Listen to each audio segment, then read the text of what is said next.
Assalamualaikum warahmatullahi wabarakatuh. Kembali lagi di channel Berita Mistis. Untuk kisah kali ini masih ada sebuah cerita dari tulisannya Untung Prasetyo. Dan untuk kisah yang akan saya bawakan kali ini sebuah kisah dari perjalanannya Warijan.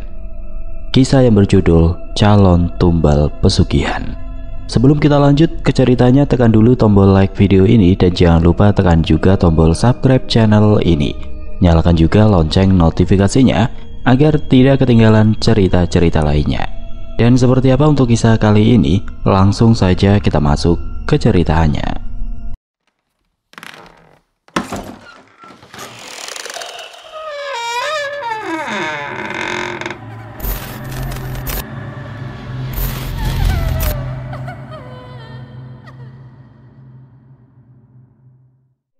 Memasuki sebuah desa yang tidak jauh dari kota yang ada di daerah tersebut, Warijan mendapati seorang lelaki muda seusianya yang sedang duduk termenung di depan sebuah rumah dengan bangunan semi permanen yang bagian dindingnya masih berupa bata merah kasar.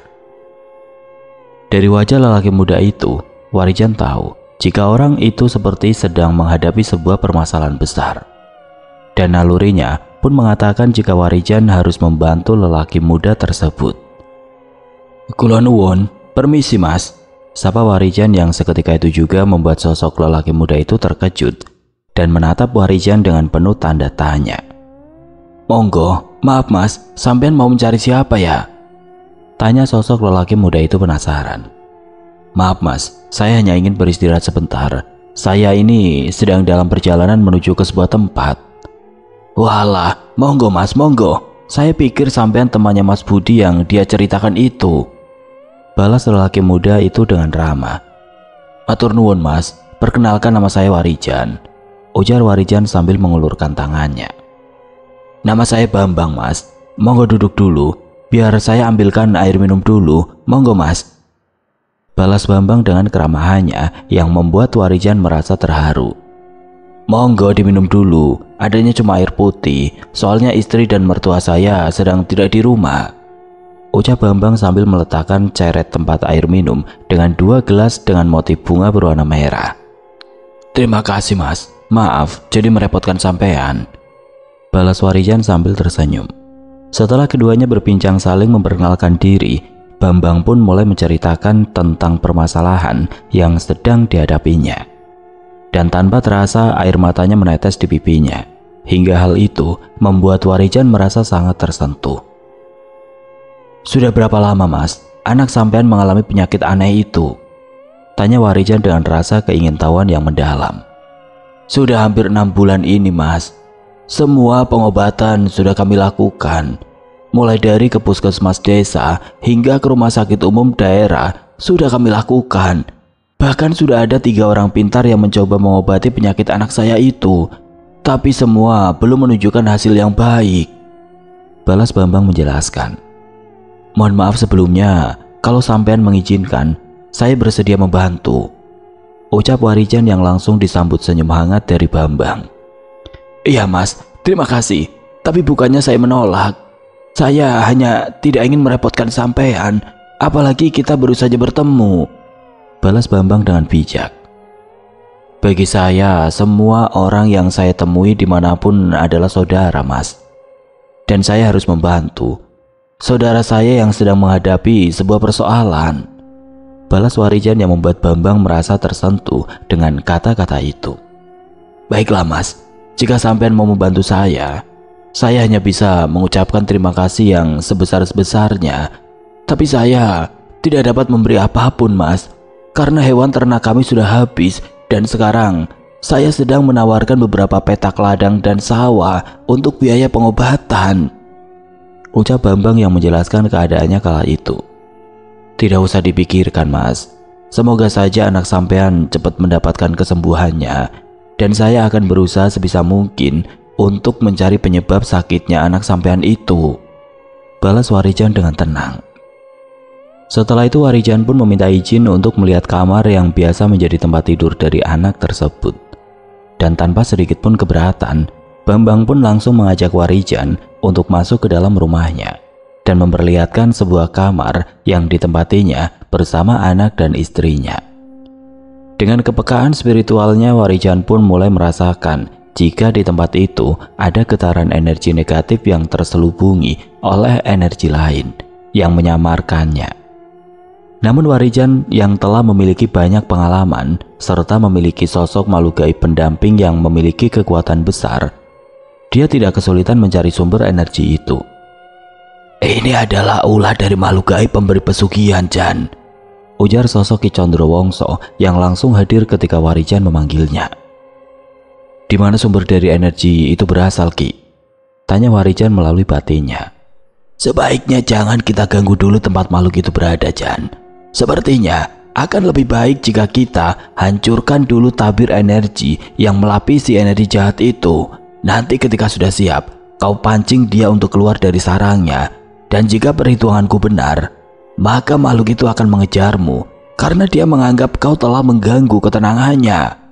Sementara itu, aku akan membuatnya tidak berdaya dalam sarangnya," balas Ki Condrowongso dengan tegas. Warijan yang mengerti maksud dari Ki Condrowongso pun langsung menggunakan ajian Sindung Geni untuk merusak energi penyamar yang menutupi seluruh bagian kamar yang ditempati Bambang serta anak-anak dan istrinya. Dan dengan sangat mudah, energi penyamar itu terbakar dengan ajian Sindung Geni yang sangat kuat. Dalam menyerang itu, "Mas, kok tiba-tiba seperti ada bau benda terbakar ya?" seru Bambang yang mulai mencari sumber bau tersebut. "Tenang dulu Mas, itu ndak apa-apa, nanti biar saya jelaskan," balas Warijan sambil kembali menutup kedua matanya dan merapal sebuah ajian untuk mengoyak energi hitam yang menjadi penyebab sakitnya anak perempuan dari Bambang yang masih berusia 5 tahun itu. Warijan tetap dalam posisi duduk bersila, memusatkan seluruh perhatiannya pada energi hitam yang kini mulai tampak jelas setelah lapisan penyamarannya hancur. Asap tipis berwarna keunguan berputar di sudut kamar, perlahan membentuk wujud yang semakin nyata. Warijan dapat merasakan getaran kuat dari makhluk gaib yang bersembunyi di balik tabir energi itu. Namun Warijan tidak langsung menyerang sosok makhluk gaib yang sudah tampak dalam pandangan mata batinnya. Dia memilih untuk menunggu seperti yang telah disampaikan oleh Ki Condrowongso. "Ada apa, Thomas?" tanya Bambang penasaran dengan apa yang sebenarnya telah terjadi di rumahnya itu. "Ayo Mas, biar saya jelaskan di luar saja," balas Warijan yang langsung bangkit dari tempat duduknya. Setelah keduanya kembali berada di teras rumah, Warijan pun mulai menceritakan apa yang sebenarnya telah terjadi pada anak Bambang yang kini sedang menjalani sebuah perawatan di puskesmas desa. "Apa yang sebenarnya dialami oleh anak sampean itu adalah gangguan dari makhluk gaib pemberi kekayaan, Mas," ucap Warijan yang membuat Bambang terkejut mendengarnya. "Astaga, apa sampean yakin dengan hal itu, Mas? Lalu bagaimana sampean bisa mengetahuinya?" tanya Bambang yang belum sepenuhnya mempercayai apa yang telah dikatakan oleh Warijan. "Saya melihatnya dengan mata batin saya, Mas. Jika sebelumnya orang-orang yang memiliki keahlian spiritual yang berusaha membantu mengobati anak sampean tidak mengatakan hal itu, berarti mereka tidak melihat energi hitam pekat yang sudah lama berada di kamar sampean tadi," balas Warijan menjelaskan. "Walah, pantas saja waktu itu Pak Dedarmo mengatakan jika penyakit anak saya sulit untuk diobati, Mas, karena menurut beliau penyakit anak saya itu bukan penyakit biasa," balas Bambang menjelaskan. Warijan mengangguk pelan, memahami bahwa apa yang dialami oleh anak Bambang memang bukan sekedar penyakit biasa. Ia menatap Bambang dengan penuh keseriusan, mencoba mencari kata-kata yang tepat agar penjelasannya mudah dimengerti. "Gangguan seperti ini biasanya berasal dari perjanjian gaib yang pernah dibuat seseorang, Mas. Makhluk pemberi kekayaan itu tidak akan mengganggu tanpa alasan. Bisa jadi ada seseorang di dalam keluarga sampean atau bahkan di lingkungan sekitar yang pernah melakukan perjanjian dengan makhluk tersebut," ujar Warijan menjelaskan dengan nada hati-hati. Bambang terdiam, pikirannya berputar, mencoba mengingat apakah ada sesuatu di masa lalu keluarganya yang berhubungan dengan pesugihan. Tidak lama setelah itu dia menggeleng pelan, seolah tidak menemukan jawaban yang pasti. "Tapi Mas, setahu saya keluarga kami tidak pernah melakukan hal semacam itu. Saya juga tidak pernah tertarik dengan pesugihan atau hal-hal gaib," ucap Bambang dengan ragu. Tidak selalu harus sampean sendiri, Mas. Bisa jadi perjanjian itu dibuat oleh seseorang di generasi sebelumnya, atau mungkin seseorang yang merasa iri dan ingin mencelakai sampean dengan cara ini. Balas Warijan menjelaskan. Bambang mulai merasa gelisah. Jika benar ada orang yang dengan sengaja mencelakai anaknya dengan cara seperti itu, lalu siapa yang tega melakukannya? Dia menatap Warijan dengan penuh harap. Lalu apa yang harus saya lakukan, Mas? Bagaimana caranya agar anak saya benar-benar sembuh dan tidak diganggu lagi? Tanyanya dengan suara lirih. Kita harus mencari akar dari masalah ini, Mas. Saya akan melakukan beberapa ritual untuk mengetahui asal mula gangguan ini. Tapi satu hal yang penting, sampean harus tetap sabar dan tidak terpengaruh oleh rasa takut atau amarah. Karena makhluk-makhluk semacam ini akan semakin kuat jika kita menunjukkan kelemahan. Ujar Warijan sambil menepuk bahu Bambang. Bambang mengangguk pelan, meski masih diliputi kebingungan, tapi dia tahu bahwa Warijan adalah satu-satunya harapan bagi anaknya. Karena sejauh ini, hanya Warijanlah yang dapat memberi penjelasan dengan sangat detail. Setelah lama mereka berdua berbincang, datanglah istri Bambang bersama anaknya dan juga kedua orang mertuanya. Mereka tampak terlihat bahagia karena Arni, yang tidak lain adalah anak dari Bambang, sudah terlihat sehat, walau tubuhnya masih sedikit lemah. Mengetahui hal itu, Bambang pun berlari menyambut kedatangan putri dengan mata berkaca-kaca. "Kamu sudah boleh pulang, Dok?" tanya Bambang kepada Arni yang masih berada di gendongan kakeknya. "Iya, Nang. Sekitar 1 jam yang lalu, Arni tiba-tiba terbangun dan minta makan. Setelah itu dokter puskesmas memeriksanya dan menyatakan jika kondisi Arni sudah membaik dan boleh dibawa pulang," ujar Pak Ngatno yang merupakan ayah mertua dari Bambang. Setelah membawa Arni masuk ke dalam rumah, Pak Ngatno pun langsung menghampiri Warijan seraya memperkenalkan dirinya. Lelaki parubaya itu dengan ramah menanyakan siapakah Warijan dan apa tujuannya. Selain itu, Pak Ngatno juga menceritakan keanehan yang baru saja dialaminya bersama Arni cucunya. "Maaf Pak, Arni biar istirahat di kamar sampean dulu ya?" tanya Bambang kepada Pak Ngatno. "Iya, ndak apa-apa Le, sama saja kok," balas Pak Ngatno dengan tenang. Setelah Bambang memindahkan anaknya ke dalam kamar sang kakek, dia pun kembali keluar dan perlahan mulai menceritakan kepada Pak Ngatno tentang apa yang tadi disampaikan oleh Warijan.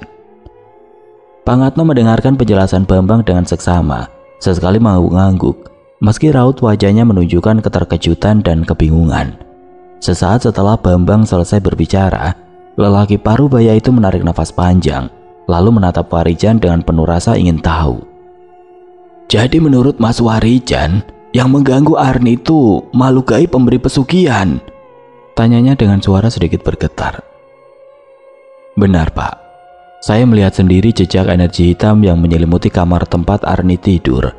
Energi itu bukan sembarang gangguan, melainkan berasal dari makhluk yang terkait dengan perjanjian dengan makhluk gaib tertentu," ujar Warijan menjelaskan dengan tenang. Pak Ngatno terdiam sejenak, seperti tengah mengingat sesuatu. Matanya menerawang jauh sebelum akhirnya ia menghela nafas berat. "Astaga, kalau begitu mungkin ini ada hubungannya dengan almarhum kakak saya, Mas," ucap Pak Ngatno sambil terus berusaha meyakinkan dirinya. Bambang dan istrinya langsung menatap Pak Ngatno dengan heran. Keduanya tidak menyangka jika dari mulut Pak Ngatno terucap hal yang tidak pernah mereka pikirkan sebelumnya.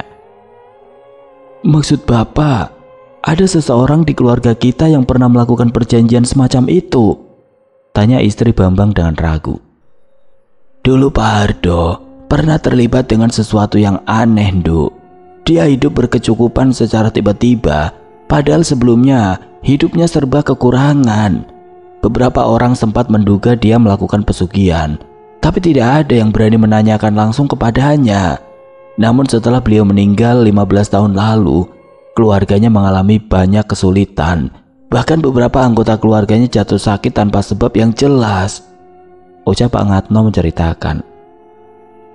"Kalau begitu, kemungkinan besar perjanjian yang dibuat oleh almarhum kakak sampean belum benar-benar selesai, Pak. Makhluk itu mungkin masih mencari seseorang dari garis keturunannya atau orang yang memiliki hubungan darah dengannya," balas Warijan memberi penjelasan. Lalu bagaimana cara kita memastikan bahwa Arni tidak akan diganggu lagi, Mas? Tanya Bambang penuh harap. Saya akan melakukan ritual untuk memutuskan ikatan gaib yang masih tersisa, Mas. Tapi ini bukan hanya tentang mengusir makhluk itu, Mas. Keluarga sampean juga harus memperbanyak doa dan mendekatkan diri kepada Yang Maha Kuasa. Karena selama ada celah, makhluk seperti itu akan selalu mencari cara untuk kembali. Balas Warijan yang sontak membuat Bambang, Pak Ngatno dan istri mereka merasa lega. Setelah malam tiba, Warijan pun meminta Bambang dan istrinya untuk menunggu Arni. Sementara itu Pak Ngatno diminta untuk tetap berada di ruang tamu rumah mereka. Warijan yang sudah mengatur siasat untuk membawa makhluk gaib pemberi pesugihan itu pergi dari rumah Pak Ngatno, mulai melakukan ritual meraga sukma untuk dapat berhadapan langsung dengan sosok yang selama ini menginginkan Arni. Namun sebelum itu Warijan berpesan kepada Pak Ngatno, jika ada suara ketukan pintu atau orang yang memanggil dari arah luar ke rumahnya, Warijan meminta untuk tidak menghiraukannya. Warijan menekankan hal itu karena tahu makhluk gaib yang dihadapinya itu memiliki siasat licik untuk menggagalkan rencananya. Setelah semua persiapan selesai, Warijan duduk bersila di ruang tengah rumah Pak Ngatno. Ia menutup matanya perlahan, menarik nafas dalam-dalam lalu mulai merapal mantra khusus untuk meraga sukma. Dalam sekejap, jiwanya terlepas dari tubuh, melayang keluar dari raga fisiknya. Pandangannya kini berbeda. Ia berada di dimensi lain, dunia tempat makhluk-makhluk gaib bersemayam. Suasana di sekelilingnya begitu gelap, hanya ada kabut pekat yang berputar perlahan. Udara di tempat itu terasa dingin, menyesakan dada. Warijan melangkah maju dengan penuh kewaspadaan. Ia tahu bahwa makhluk pemberi pesugihan itu ada di sekitar sini, menunggu dan mengawasinya. Tidak butuh waktu lama, dari kejauhan terdengar suara tawa yang menyeramkan, menggema di antara kabut malam. Perlahan muncul sesosok ular hitam besar dengan mata merah menyala. Sosok itu memiliki kulit kasar seperti batu dan kedua tanduk melengkung di kepalanya. "Kau mengganggu urusanku, manusia," ujar makhluk itu dengan suara yang terdengar menggelegar. "Aku tidak mengganggumu, justru kau yang telah mengusik kehidupan manusia," balas Warijan yang langsung menyerang sosok makhluk tersebut dengan ajian sindung geni yang mengeluarkan butiran api panas. Merasa sangat kesal, sosok makhluk itu pun melesat dan langsung membalas serangan Warijan dengan menyemburkan asap hitam yang memiliki kekuatan sangat menghancurkan. Ular raksasa bertanduk itu terus mengejar Warijan. Warijan terus melesat menghindari semburan asap hitam yang mengejarnya dengan kecepatan luar biasa. Udara di sekelilingnya terasa berat, penuh dengan energi negatif yang berusaha menghambat pergerakannya. Ular raksasa bertanduk itu tidak henti-hentinya mengamuk, mengayunkan ekornya yang besar hingga menciptakan gelombang dahsyat yang mampu meretakkan tanah dimensi gaib tersebut. Namun Warijan tidak panik. Dia tahu bahwa kekuatan makhluk ini berasal dari sarang energi gelap yang selama ini tertanam di rumah Pak Ngatno. Dan di sanalah Ki Condrowongso kini bergerak, menghancurkan sumber utama kekuatan lawannya. Di rumah Pak Ngatno, Ki Condrowongso pun hadir dengan berdiri tegap di tengah ruangan. Matanya memancarkan cahaya kehijauan, menandakan bahwa dia tengah menggunakan ilmu tingkat tinggi. Dengan tenang, dia mulai mengeluarkan ilmu-ilmu kesaktiannya. Dan seketika itu juga, Ki Condrowongso mengeluarkan api besar yang membakar setiap sudut ruangan yang terkontaminasi dengan energi jahat. Di sisi lain, Pak Ngatno yang berada di ruang tamunya seorang diri mulai merasakan getaran energi yang aneh. Sama halnya dengan Bambang dan juga istrinya serta ibu mertuanya yang sedang menunggu Arni di dalam kamar. Ketiganya mulai merasa bulu kuduknya meremang akibat benturan dari energi hitam yang beradu dengan energi api milik Ki Condrowongso. Seketika, rumah Pak Ngatno mulai bergetar. Dinding-dindingnya berderak, seolah menolak kehadiran kekuatan milik Ki Condro yang kini mengalir di dalamnya. Asap hitam yang terlihat dengan mata batin Warijan siang tadi kini berangsur-angsur sirna, terserap oleh api ajian Surya Jati milik Ki Condrowongso yang terus membesar. Sementara itu, Warijan mulai merasakan perubahan dari gerakan ular raksasa itu yang mulai melambat itu. Dia tahu jika Ki Condrowongso telah menghancurkan sumber energi yang menjadi tempat bersarang makhluk gaib itu. Sosok mengerikan itu kini mulai menunjukkan tanda-tanda ketakutan, hingga Warijan menyadari jika inilah saatnya untuk menyerang balik. Akan tetapi hal lain di luar perhitungan Warijan pun terjadi. Ketika dia hendak menyerang ular raksasa itu, tiba-tiba Warijan dibuat terkejut dengan menghilangnya sosok yang sudah terlihat lemah itu. Perjanjian itu belum selesai, dan aku akan tetap mengambil apa yang telah dijanjikan orang itu, ujar suara tanpa wujud dari sosok makhluk gaib yang telah menghilang dari pandangan mata Warijan. Warijan terdiam sejenak. Dia mencoba menajamkan mata batinnya untuk mencari jejak kemana makhluk itu pergi. Ular raksasa bertanduk yang sebelumnya nyaris kala itu kini benar-benar menghilang begitu saja tanpa jejak. Namun suaranya penuh dengan dendam masih menggema di sekeliling Warijan, menandakan bahwa pertempuran itu belum selesai. Di sisi lain, Ki Condrowongso mulai merasakan sesuatu yang janggal. Api dari ajian Surya Jati yang telah membersihkan energi gelap dari rumah itu tiba-tiba padam seperti tertiup sebuah angin yang sangat kencang. Dia sudah masuk dalam perangkapku, dasar makhluk bodoh, gumam Ki Condrowongso yang langsung menyerang sosok makhluk gaib berwujud ular besar itu yang tidak menyadari keberadaan Ki Condrowongso. Tiba-tiba dari arah kamar tempat Arni beristirahat, angin dingin bertiup kencang. Jendela yang sebelumnya tertutup rapat mendadak terbuka dengan sendirinya. Cahaya lampu di ruangan itu berkelap-kelip, seolah ada gangguan energi yang sangat kuat. Pangatno, Bambang, dan istrinya tersentak kaget. Mereka bisa merasakan hawa yang semakin mencekam. Ibu mertua Bambang yang sebelumnya duduk di dekat ranjang Arni segera menarik selimut untuk menutupi tubuh cucunya yang masih lemah. Sementara itu, Warijan yang masih berada dalam kondisi meraga sukma segera merasakan perubahan yang terjadi. Makhluk gaib yang sebelumnya melarikan diri kini kembali dengan kekuatan yang lebih besar. Namun Warijan tersenyum tipis. Dia tahu bahwa Ki Condrowongso telah memasang jebakan yang sempurna.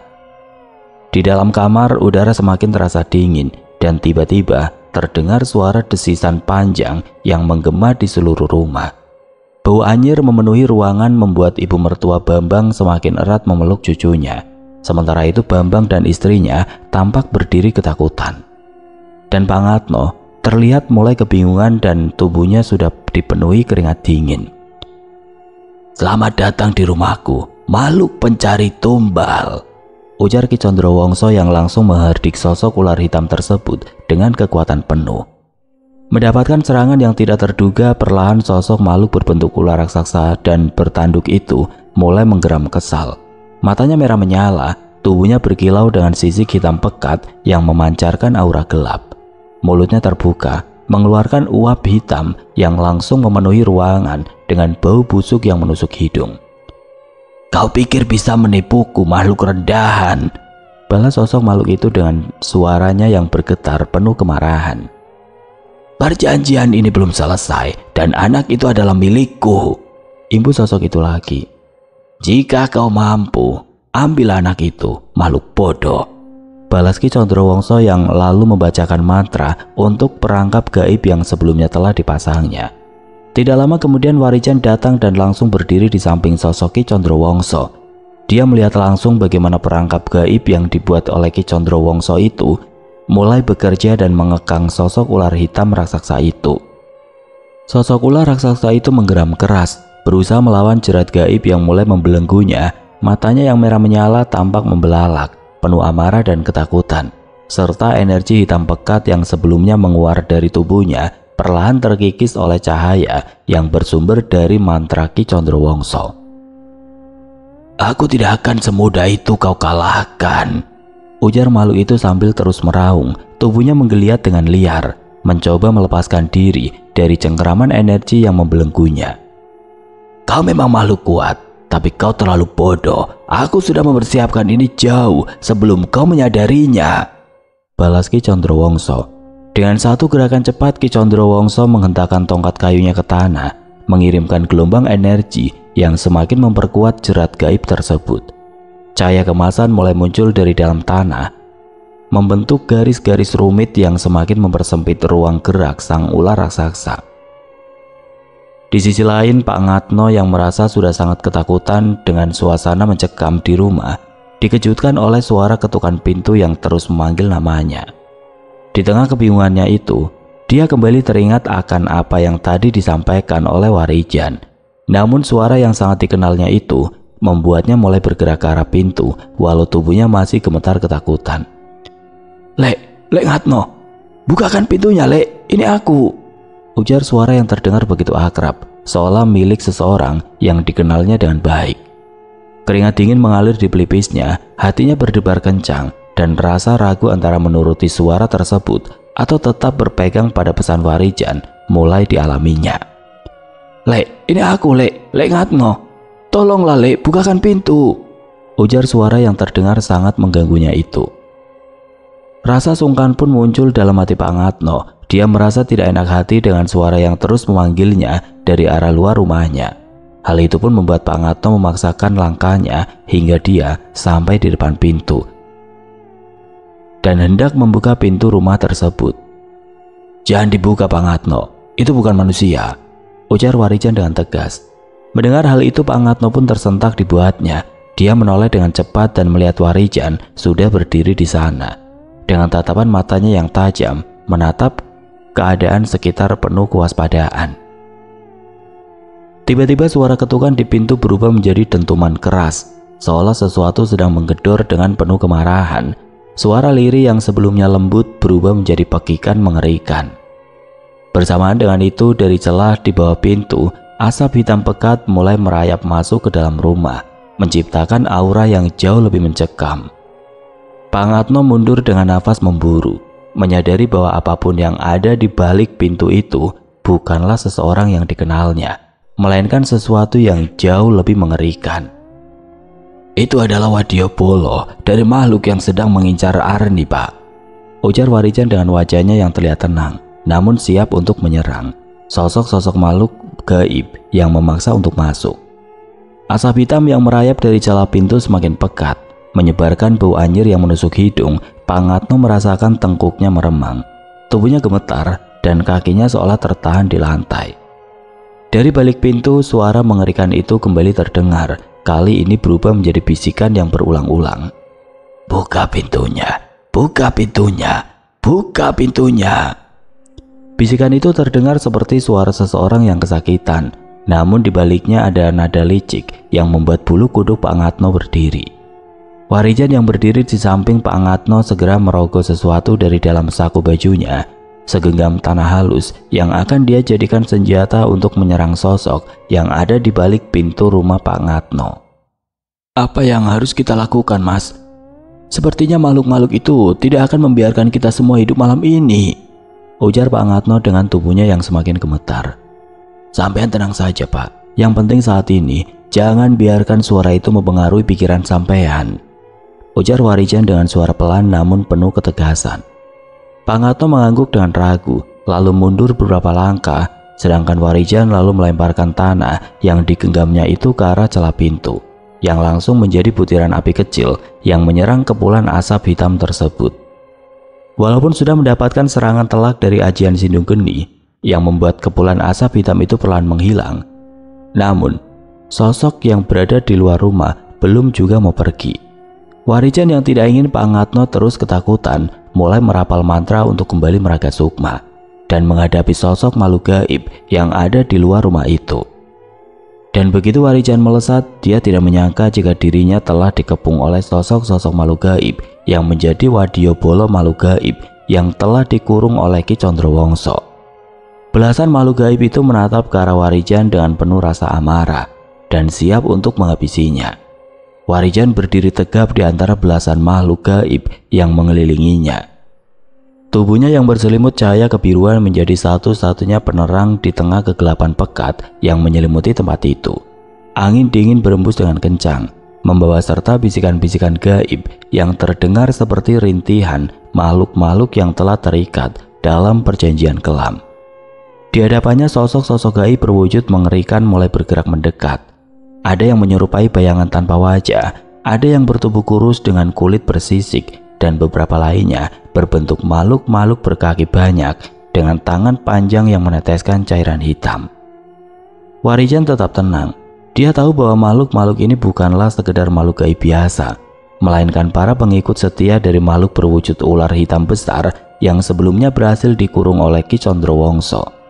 Mereka datang untuk membebaskan tuannya dan membalas dendam. Tanpa menunggu lebih lama, salah satu dari mereka melesat dengan kecepatan luar biasa, menerjang ke arah Warijan dengan kuku-kuku tajam yang berkilauan dalam gelap. Warijan mengangkat satu tangannya dan mengayunkannya dengan cepat, menciptakan gelombang energi panas yang langsung membakar makhluk itu sebelum bisa menyentuhnya. Jeritan melengking memenuhi udara. Tubuh makhluk tersebut terbakar menjadi abu sebelum akhirnya lenyap sepenuhnya. Namun serangan itu justru menjadi pemicu bagi makhluk-makhluk gaib lainnya. Dalam sekejap, seluruh makhluk gaib itu menyerbu dari berbagai arah, menciptakan bayangan-bayangan gelap yang melesat bagaikan kilatan petir di malam gulita. Warijan tetap berdiri tegak, lalu menghentakkan kakinya ke tanah, menciptakan lingkaran api yang langsung menjalar mengitari tubuhnya. Api itu berwarna merah menyala dan bergerak seperti gelombang yang terus melebar, melumat setiap makhluk yang berusaha mendekat. Satu persatu sosok-sosok gaib itu mulai melemah. Beberapa di antaranya mencoba melarikan diri, namun tidak ada tempat yang cukup aman untuk bersembunyi dari kekuatan Warijan. Dia melesat ke udara, kedua tangannya yang mengayunkan sebuah ajian kuat yang lalu dalam sekejap membakar semua makhluk gaib yang menyerangnya. Energi dari ajian sindung geni yang dipadukan dengan tapak geni itu menyebar, menembus kegelapan, menghancurkan setiap sisa kekuatan jahat yang masih bertahan. Langit yang semula pekat berubah menjadi sedikit lebih terang. Angin yang tadinya mencekam kini berembus tenang. Warijan terus mengedarkan pandangannya ke arah sekitar, nafasnya masih stabil. Namun matanya tetap tajam menatap ke kejauhan. Tidak lama kemudian, sosok Ki Condrowongso datang menghampiri Warijan dengan membawa sebuah benda kecil, seperti batu hitam yang memendarkan cahaya kemilauan. Ki Condrowongso mengatakan jika sosok ular hitam pencari tumbal itu kini telah terkurung di dalam batu hitam itu. Warijan menatap batu hitam di tangan Ki Condrowongso dengan penuh kewaspadaan. Cahaya kemilauan yang terpancar darinya tampak berdenyut perlahan, seolah ada sesuatu yang masih berusaha untuk melepaskan diri dari dalamnya. Energi gelap yang tadinya menguasai rumah Pak Ngatno kini telah masuk ke dalam batu itu dan menjadikannya segel yang mengurung kekuatan jahat dari sosok ular hitam tersebut. Ki Condrowongso mengangkat batu itu setinggi dada, lalu dengan gerakan tenang dia menguratkan simbol-simbol mantra di udara. Cahaya keemasan mengalir dari ujung jarinya, membentuk lingkaran pelindung yang segera menyelimuti batu hitam tersebut. Batu itu kini bergetar hebat, seolah makhluk di dalamnya berontak, menyadari bahwa kebebasannya telah direnggut sepenuhnya. Sementara itu di dalam rumah Pak Ngatno, suasana yang tadinya begitu mencekam mulai mereda. Angin dingin yang berembus dari arah kamar Arni perlahan menghilang, meninggalkan keheningan yang terasa aneh. Dinding-dinding rumah yang sebelumnya berderak kini kembali tenang, meskipun aura energi yang tersisa masih membuat bulu kuduk berdiri. Bambang dan istrinya yang sejak tadi menggenggam tangan Arni mulai merasa lega. Tubuh anak mereka tidak lagi gemetar, nafasnya terdengar lebih teratur, dan wajahnya tampak lebih segar. Ibu mertua Bambang masih duduk di sisi ranjang, memeluk tubuh cucunya erat-erat, seolah memastikan bahwa semuanya telah benar-benar berakhir. Sementara itu di luar rumah, Warijan dan Ki Condrowongso saling bertukar pandang. Mereka tahu bahwa meskipun sosok ular hitam telah dikurung, bahaya semacam ini tidak akan pernah benar-benar hilang. Masih ada banyak orang yang tergoda oleh jin pesugihan, masih ada mereka yang rela menyerahkan nyawa demi kekayaan. "Untuk apa sampean mengurung makhluk itu ke dalam batu itu, Ki?" tanya Warijan penasaran. "Untuk mencegah makhluk-makhluk lainnya datang ke rumah ini, Jan. Karena sedari awal aku sudah tahu jika ular hitam itu adalah sosok penting dari kerajaan siluman, dan tidak heran jika banyak makhluk yang berusaha untuk membantunya tadi," balas Ki Condrowongso menjelaskan.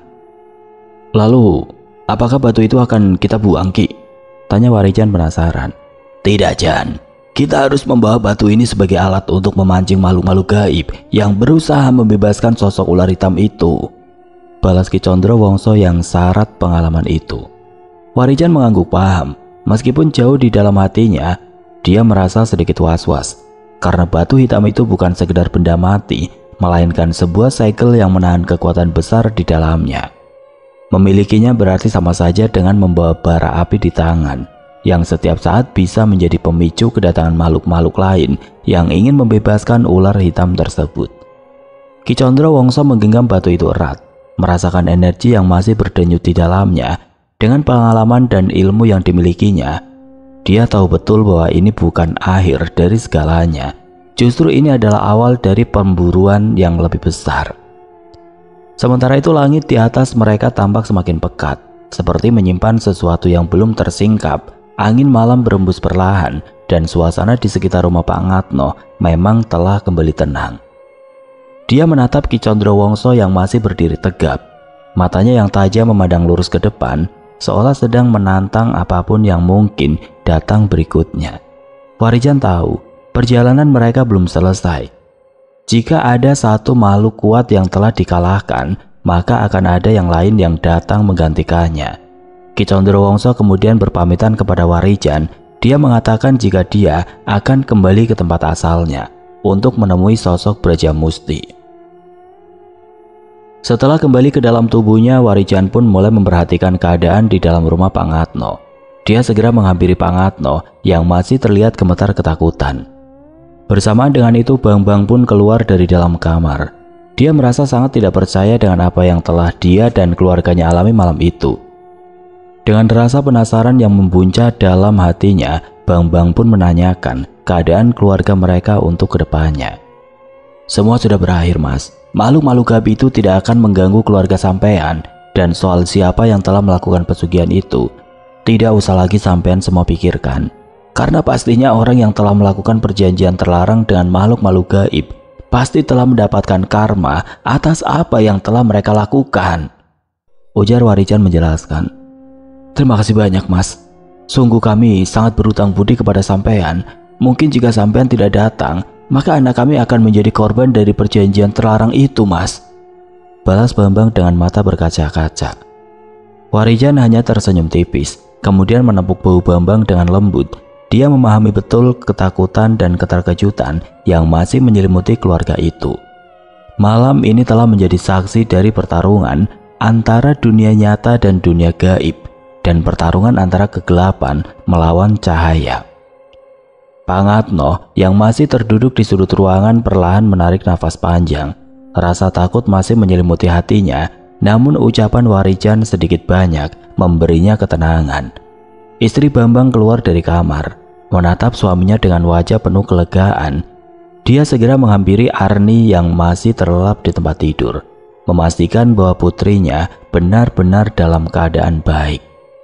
Pak Ngatno, Bambang dan keluarganya kini bisa kembali menjalani hidup mereka dengan tenang. Namun bagi Warijan dan Ki Condrowongso, perjalanan mereka belum selesai. Masih ada banyak misteri dan kegelapan yang harus mereka hadapi. Dengan langkah tegap, keduanya bersiap untuk pergi, melanjutkan laku lampahnya. Keesokan paginya Warijan pun pergi meninggalkan rumah Pak Ngatno dengan satu keyakinan, bahwa cahaya akan selalu menang melawan kegelapan selama masih ada orang-orang yang berani berdiri melawannya. Oke teman-teman, sekian untuk kisah kali ini. Bagaimana menurut kalian tentang kisah ini? Tulis komentar kalian di kolom komentar. Dan buat teman-teman yang baru bergabung, jangan lupa untuk like, komen, share, serta subscribe channel ini. Dan nantikan kisah-kisah horor berikutnya tetap di channel Berita Mistis. Wassalamualaikum warahmatullahi wabarakatuh.